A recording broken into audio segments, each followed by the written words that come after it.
For 2 years, my nightmare boss treated me like dirt, so I collected receipts and sent them to HR right before her big promotion. Sarah started as our department supervisor when I was 26, fresh out of my marketing coordinator role, and eager to prove myself in the corporate world. She seemed professional during the first week, tailored suits, firm handshakes, talks about elevating our team's performance. She had an MBA from University of Texas at Austin, 10 years of experience, and spoke confidently about streamlining processes and maximizing efficiency. I actually felt lucky to work under someone so polished and accomplished. Our previous supervisor had been friendly but disorganized, letting deadlines slip and rarely providing clear direction. Sarah seemed like exactly what our department needed. The mask slipped fast. By week 3, she was scheduling mandatory 7 a.m. meetings every Tuesday and Thursday, then showing up at 7:30 with Duncan, explaining she'd been networking with leadership and couldn't break away from strategic discussions. The rest of us would sit there blurry-eyed and caffeinated, waiting for her grand entrance while she made small talk about traffic and weather. When I mentioned the early start time was difficult with my train schedule, I lived 40 minutes away and the 6:10 a.m. train was the only one that got me there on time, she smiled coldly. Commitment isn't convenient, she said, stirring her venti caramel macchiato with deliberate slowness. Maybe this role isn't the right fit for your lifestyle preferences. The psychological warfare escalated quickly.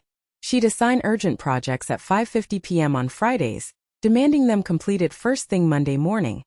Not Tuesday, not when you get a chance, Monday at 8 a.m. sharp with full analysis and recommendations. She'd approve my vacation requests for scheduling, then forget to process them in the system until I'd already lost hotel deposits and flight cancellation fees had kicked in. During team meetings, she'd ask my opinion on campaigns or strategies, wait for me to start speaking with genuine interest, then interrupt me mid-sentence to say, "Actually, let's hear from someone with more experience in this particular area." The micromanagement was suffocating. She required detailed daily reports of how I spent each hour, questioned every client interaction, and demanded to approve even routine email responses before I could send them. She'd schedule check-ins that lasted 2 hours, during which she'd nitpick every aspect of my work, while simultaneously complaining that I wasn't being productive enough. My coworker Michael watched this happening and pulled me aside after one particularly brutal meeting where she'd made me present my entire quarterly project proposal, then systematically torn it apart in front of the entire team for lacking strategic vision, missing key demographic insights, and failing to consider market positioning implications. "She's targeting you," he whispered as we walked to the break room, glancing around to make sure no one could overhear. "I've been here 3 years and I've never seen her treat anyone else like this. It's like she's got a personal vendetta or something." He was absolutely right. Sarah was charming with senior management, always volunteering for high-visibility projects, staying late to help with executive presentations, and name-dropping her weekend golf games with the VP of Sales and her book club meetings with the Chief Marketing Officer's wife. She was supportive with my teammates, offering flexible schedules when they had family emergencies, praising their work publicly in team meetings, and advocating for their salary increases during budget planning sessions. But with me, she was absolutely vicious, finding fault in everything from my email formatting to the way I organized my desk drawers to the tone of voice I used during client calls. I couldn't figure out why until I overheard her talking to Emily, another department supervisor, by the copy machine. One afternoon, I was in the supply closet grabbing printer paper and organizing our dwindling stock of office supplies when their conversation drifted through the thin walls that separated the storage area from the main office space. "She reminds me of myself at that age," Sarah said, and I could hear the genuine disgust in her voice. "Ambitious, confident, always speaking up in meetings like she has something valuable to contribute. It's disgusting how entitled these young women are now. They think they deserve respect just for showing up." "She seems hardworking," Emily replied diplomatically, and I could hear her shuffling papers.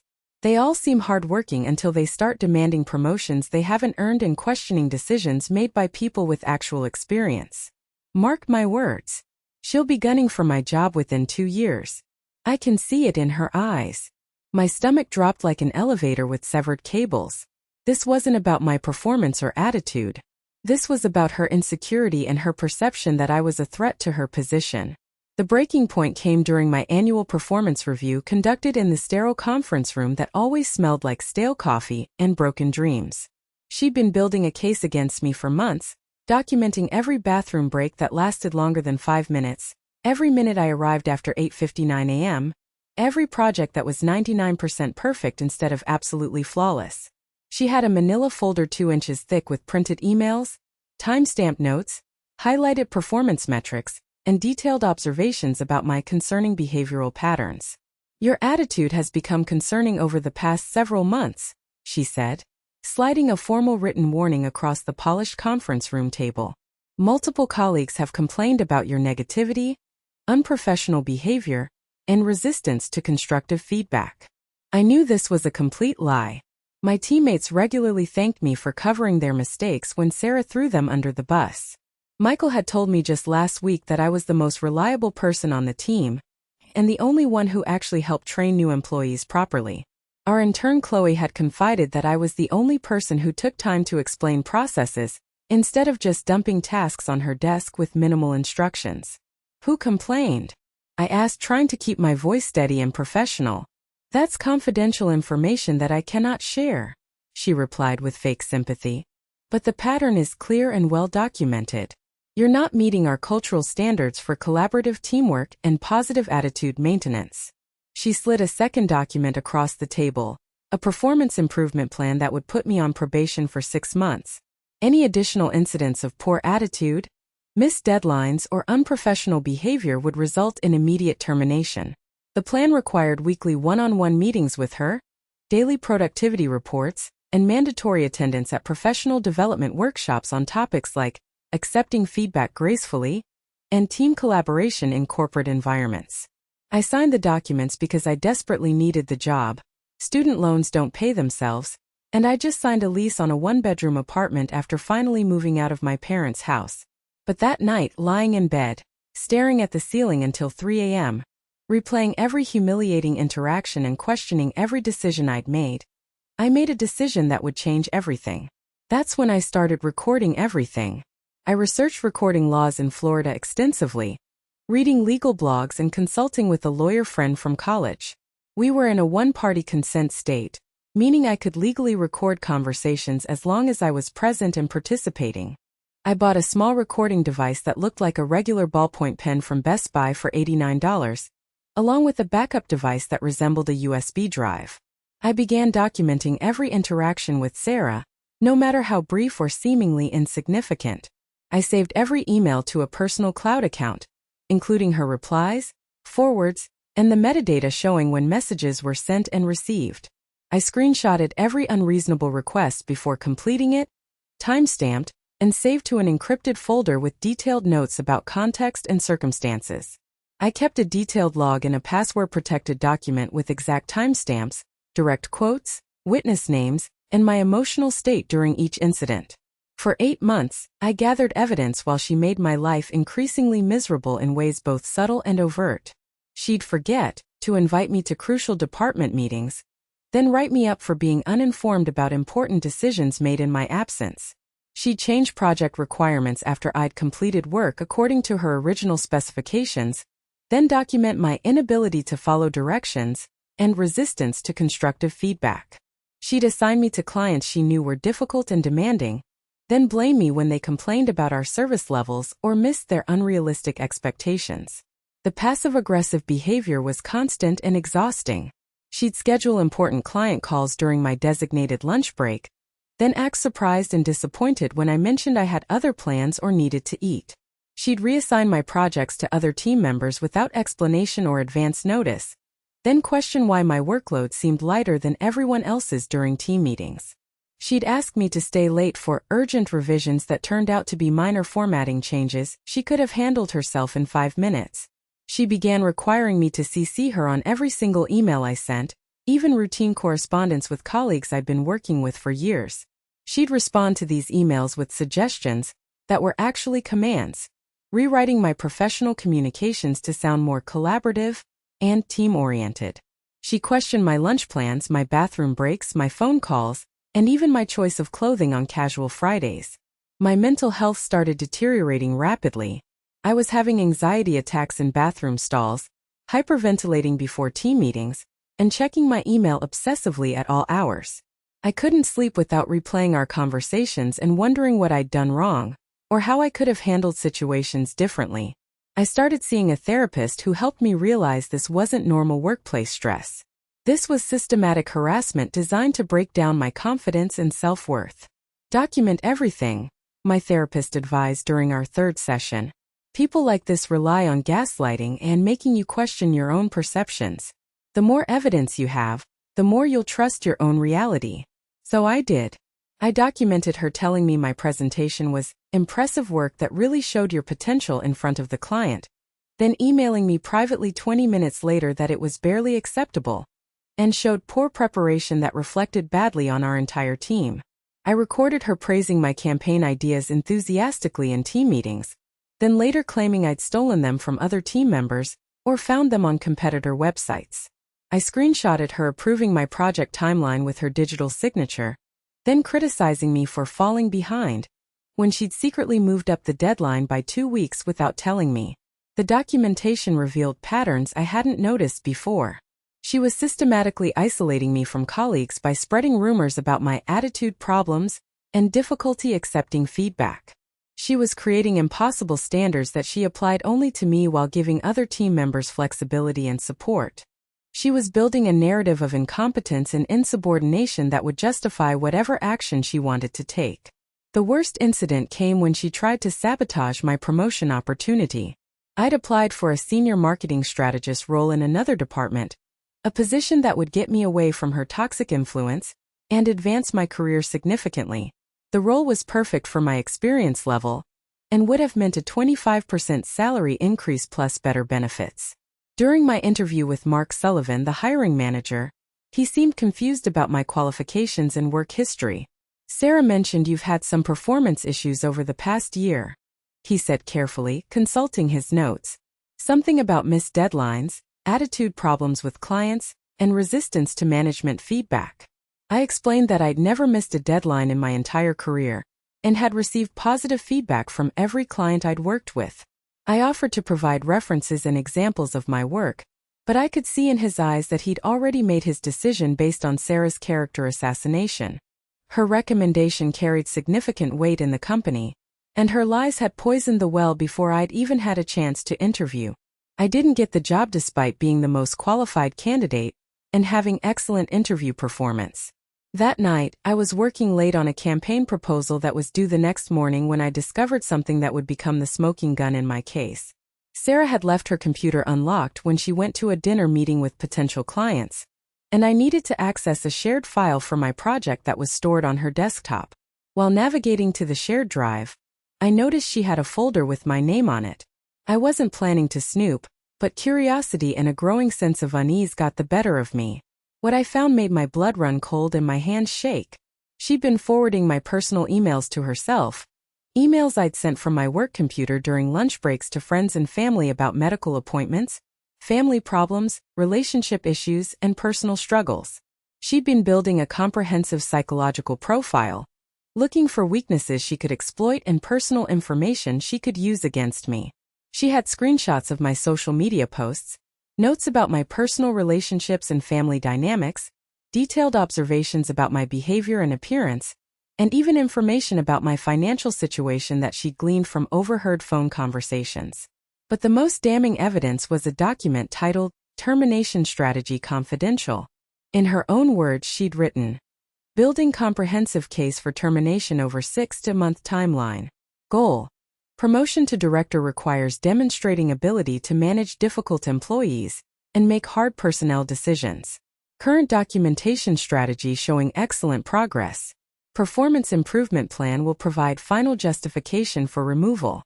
Timeline should coincide with Q3 performance reviews for maximum impact. Alternative strategy: create hostile enough environment that subject quits voluntarily, avoiding potential unemployment claims." She'd planned this entire campaign from the beginning.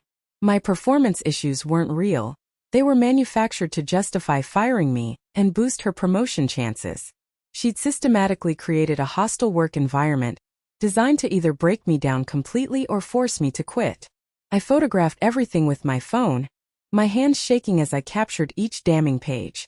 This wasn't just workplace harassment. This was calculated career sabotage with documented premeditation. The next morning, I received an email from Brenda in HR that made my stomach drop like a stone. Please join us for a meeting at 2 p.m. today to discuss your employment status. Please bring your badge, laptop, and any company property you may have. This was it.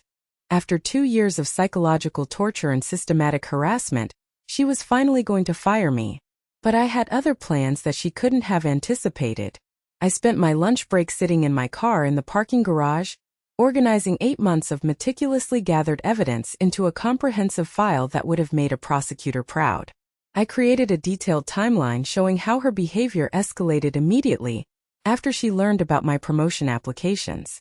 I included audio recordings of her contradicting herself within the same conversations, screenshots of her changing project requirements after work was completed, according to her original specifications, and copies of emails showing her falsifying performance issues and creating fictional client complaints. The crown jewel was her termination strategy document, which proved premeditation and malicious intent beyond any reasonable doubt. At 1:55 p.m., exactly 5 minutes before my scheduled termination meeting, I sent everything to corporate headquarters via encrypted email.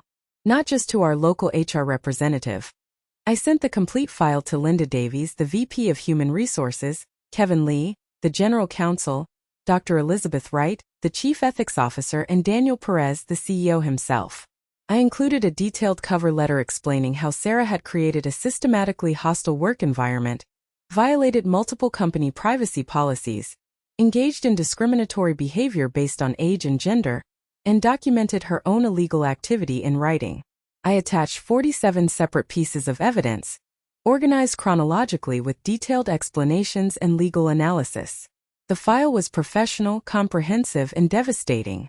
Then I walked into what was supposed to be my termination meeting. The small conference room felt like an execution chamber with its beige walls, flickering fluorescent lights, and the smell of stale coffee that never quite went away. Sarah sat beside Brenda, our local HR representative, looking perfectly composed in her navy blazer and pearl earrings. Her blonde hair was pulled back in a perfect chignon. Her makeup was flawless, and she had the confident air of someone who believed she held all the cards. A thick manila folder with my performance issues sat in front of her like a weapon she was eager to use. She looked smug, confident, like a cat who'd finally cornered a particularly troublesome mouse after a long hunt. "Thank you for coming," Brenda began, consulting her prepared notes and avoiding eye contact. "We've called this meeting to discuss some ongoing concerns about your performance and cultural fit within our organization. After extensive documentation and careful consideration, we've made the difficult decision that your employment with this company isn't working out." Sarah nodded solemnly, playing the role of the disappointed but professional manager who had tried everything possible to help a struggling employee. "This wasn't an easy decision," she added with fake sympathy. "We've tried to work with you, provided additional training and feedback, but the pattern of concerning behavior has become untenable for our team dynamic." "That's interesting timing," I said calmly, pulling out my phone with steady hands, "especially since I just sent 2 years of comprehensive evidence to corporate headquarters, showing how my supervisor has been systematically harassing me in direct violation of multiple company policies." The color drained from Sarah's face like someone had pulled a plug at the bottom of a bathtub. Her mouth opened slightly but no sound came out. Her carefully composed expression cracked, revealing the panic underneath. "I don't know what you're talking about," she finally stammered, but her voice cracked on the last word, and her hands began to tremble visibly. I scrolled through my phone with deliberate slowness and played a crystal-clear recording of her discussing her documentation strategy and timeline for my removal. Her own voice filled the small conference room, discussing how my termination would help her promotion chances, and how she was building a case based on manufactured performance issues. Brenda's eyes widened as she listened, her professional composure slipping. "Turn that off immediately," she said quickly, fear creeping into her voice. "We need to postpone this meeting right now." "There's more," I continued calmly, playing a second recording where Sarah admitted to accessing my personal emails and building a psychological profile to find ways to provoke me into reactions she could document as unprofessional behavior. Sarah lunged across the table, trying to grab my phone. "This is illegal recording. You can't use this against me. I'll sue you for invasion of privacy." "Actually, I can use all of this," I replied calmly, moving my phone out of her reach. This is a one-party consent state, which means every recording was completely legal as long as I was present. And corporate headquarters now has copies of everything, including your termination strategy document and detailed evidence of the personal emails you stole from my computer. Brenda was frantically taking notes, her hands shaking as she wrote. "We need to contact our legal department immediately. This meeting is terminated." As we all stood to leave, Sarah grabbed my arm hard enough to leave marks. "You have no idea what you've just done," she hissed, her professional mask completely gone. "I'll destroy you for this. I'll make sure you never work in this industry again." I smiled and gently but firmly removed her hand from my arm. "Actually, I think you already tried that approach. How did it work out for you?" Her face turned red with rage, and for a moment, I thought she might actually try to hit me. Instead, she stormed out of the conference room, leaving her carefully prepared termination folder scattered on the table. 3 hours later, my phone rang. Linda Davies, the VP of Human Resources at corporate headquarters, was on the line. "We've reviewed your materials," she said, her voice serious but professional. "This is exactly the kind of behavior we're working to eliminate from our company culture. The evidence you've provided is extremely concerning and potentially criminal. Can you come in tomorrow morning to discuss this matter in detail?" I met with corporate the next day in a gleaming conference room on the 28th floor of their downtown headquarters, with panoramic views of the city that made our local office look like a supply closet. Linda Davies was there along with Kevin Lee from Legal, Dr. Elizabeth Wright from Ethics, and 2 other executives I didn't recognize.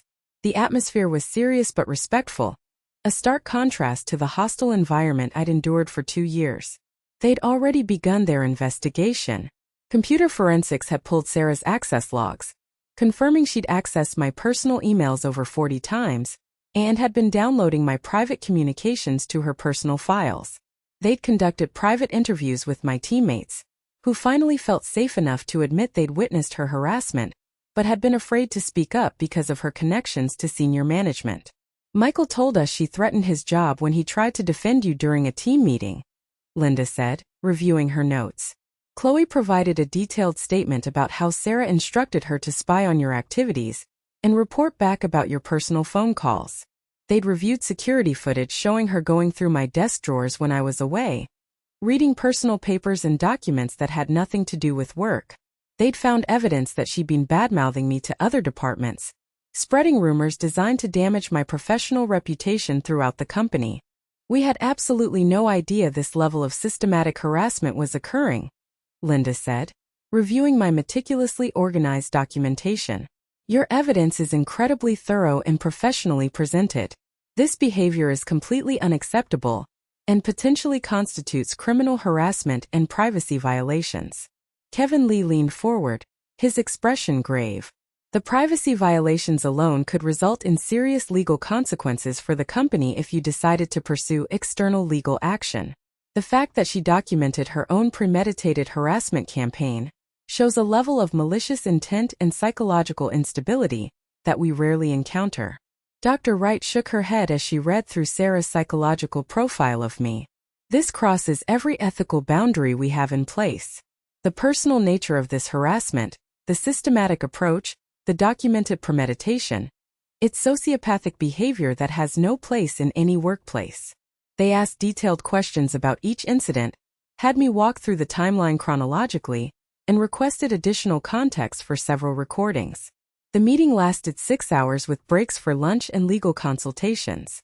By the end, they'd built an airtight case that would protect the company from liability, while ensuring Sarah faced serious consequences for her actions. 2 days later, Sarah was fired for cause with immediate effect. Her promotion to director was rescinded immediately and permanently.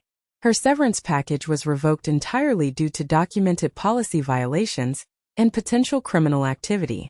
Security escorted her from the building while she ranted about lawsuits, unfair treatment, and how I had ruined her life with lies. I watched from my desk as she was walked out, clutching a small cardboard box containing her personal items.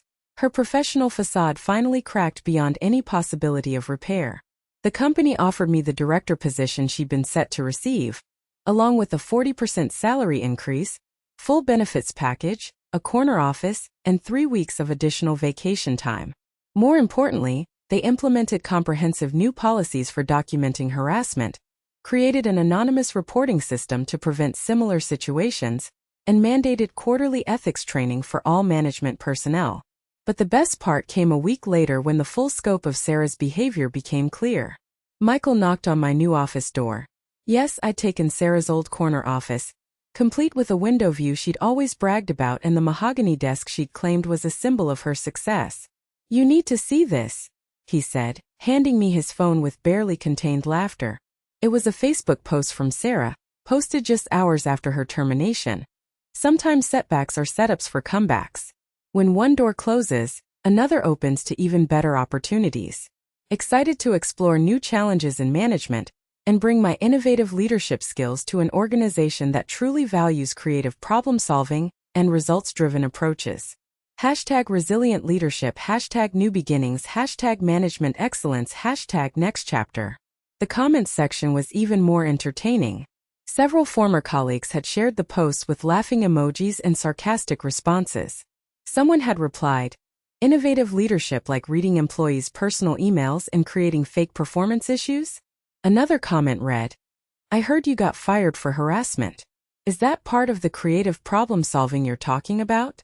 A third person had posted, "Maybe your next employer should ask for references from the people who actually worked under you instead of just your golf buddies." I laughed until I had tears streaming down my face.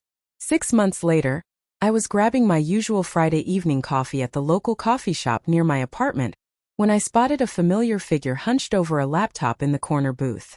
Sarah looked dramatically different from the polished professional I remembered. Her usually perfect blonde hair was unwashed and pulled back in a messy ponytail. She was wearing a faded sweater instead of her signature tailored blazers, and the dark circles under her eyes suggested she hadn't been sleeping well for quite some time.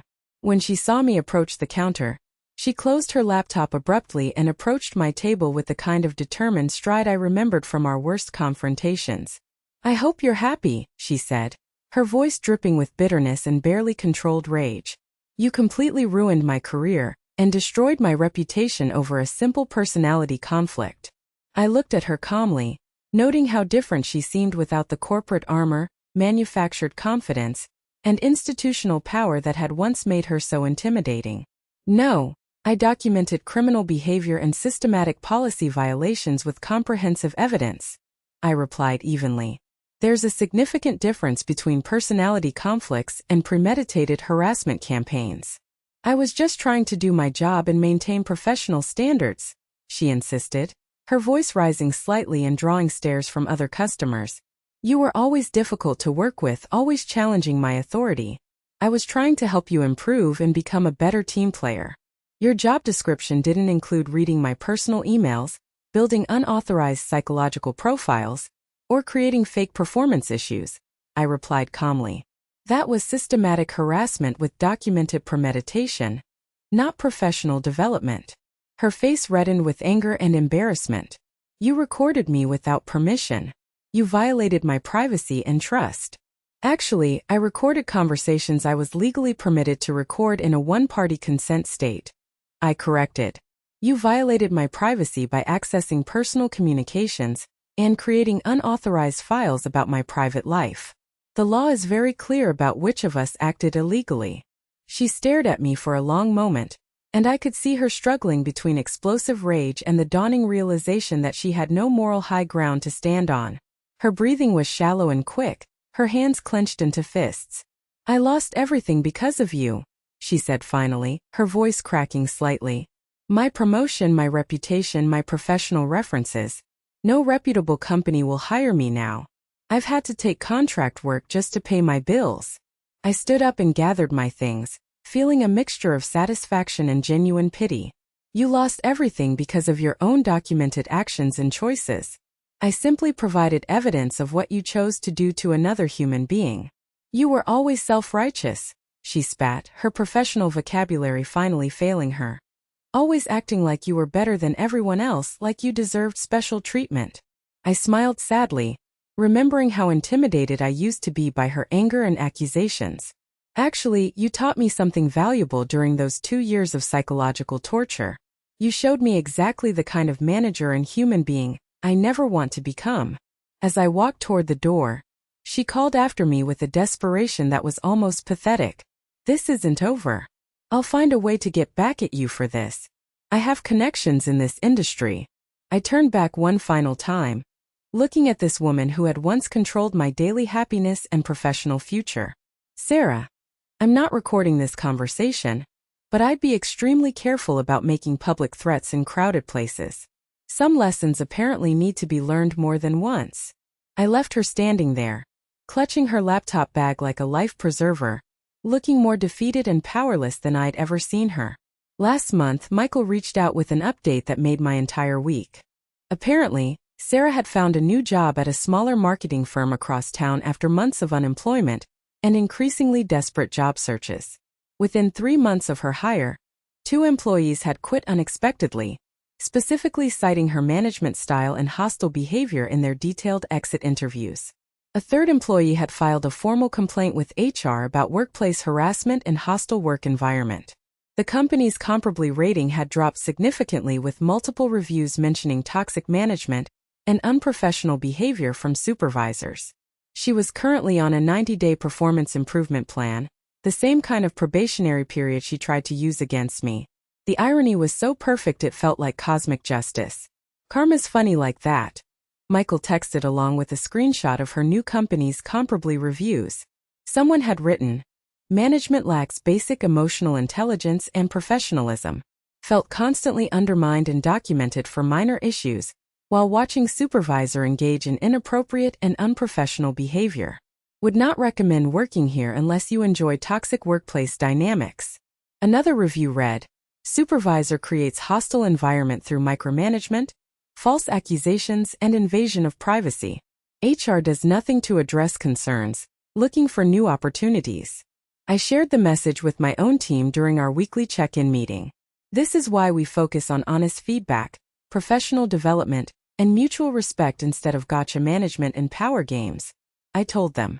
These days, I manage a team of 12 marketing professionals, ranging from recent college graduates to seasoned veterans with decades of experience. I make sure they feel heard, supported, and valued as both professionals and human beings. When they make mistakes, and everyone does, we discuss improvement strategies, provide additional training if needed, and focus on preventing similar issues in the future. When they succeed, I celebrate their achievements publicly, make sure senior management knows about their contributions, and advocate for their promotions and salary increases during budget meetings. I keep a genuine open-door policy, literally. My office door stays open unless I'm in a confidential meeting or handling sensitive personnel matters. I respond to emails promptly with clear context and expectations. I never change project requirements without detailed explanation and appropriate timeline adjustments. I shield my team from unreasonable corporate demands whenever possible and take full responsibility when things go wrong, even if the mistakes weren't directly my fault. When team members need time off for personal reasons, family emergencies, medical appointments, or mental health days, I approve it immediately without guilt trips, passive-aggressive comments, or demands for excessive documentation. I trust them to manage their responsibilities and communicate openly when they need support. I never want anyone to feel the way Sarah made me feel during those 2 years of psychological torture. But I kept all my documentation equipment and recording devices carefully stored in my desk drawer just in case, because I learned something crucial during those 2 years of hell. Workplace bullies rely on victims staying silent, isolated, and afraid to speak up. They count on people not knowing their legal rights, not documenting incidents properly, and not believing anyone will take their side against someone in a position of authority. The moment you start keeping detailed records, building comprehensive cases, and demanding accountability from higher authorities, their power evaporates like morning fog in sunlight. Sarah thought she was teaching me a lesson about hierarchy, respect, and knowing my place in the corporate food chain. She believed she could break down my confidence, destroy my career prospects, and force me out of the company through systematic psychological harassment. Instead, she taught me that the best revenge isn't just living well. It's having really excellent evidence, understanding your legal rights, and having the courage to use both when the time is right. My team members often ask me for career advice, especially the younger employees who are still learning to navigate corporate politics and workplace dynamics. I always tell them the same thing. Document everything that makes you uncomfortable. Trust your instincts when something feels wrong. And remember that toxic behavior says much more about the person exhibiting it than it does about you. But also remember that sometimes good people need to take a stand to protect others who might not be able to protect themselves. Last week, one of my junior employees, Ashley, came to me with concerns about a client who was making inappropriate comments about her appearance and demanding unreasonable turnarounds that would require her to work weekends without compensation. Instead of telling her to deal with it, toughen up, or that difficult clients were just part of the business, I immediately escalated the issue to our account management team and made sure the client understood our professional boundaries and company policies. "Thank you for taking this seriously," Ashley said afterward, looking relieved and grateful. "My manager at my last job told me that dealing with inappropriate behavior from male clients was just part of being a woman in marketing, and I should consider it a compliment." I smiled and opened my desk drawer, pulling out a small recording device that looked like an ordinary pen. "Let's make sure that kind of situation never happens again, and that you have evidence if anyone tries to dismiss your concerns." Her eyes widened with understanding and gratitude. The cycle of protection continues, and toxic managers like Sarah lose a little more power every time someone refuses to suffer in silence.